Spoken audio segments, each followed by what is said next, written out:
So hello guys, আজকে চুল করতে এসে আমার সঙ্গে এরকম খতরনাক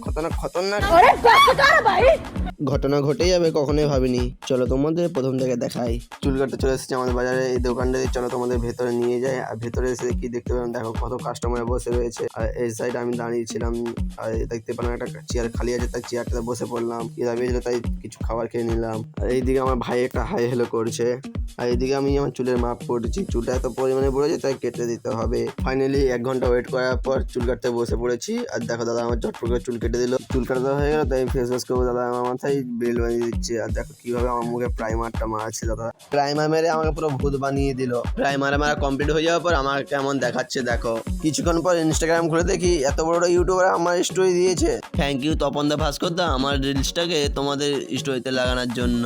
কিছুক্ষণ পর একটা দাদা এসে আমার মুখটাকে রড কাটা মেশিন দিয়ে ঘষে দিল। আমার ফেস ওয়াশ কমপ্লিট হয়ে যাওয়ার পর আমার জাস্ট লুকটা দেখো, পাগল থেকে ছাগল হয়ে গিয়েছি পুরো। ভিডিও ভালো লাগলে like share comment and follow. Tata bye bye, see you.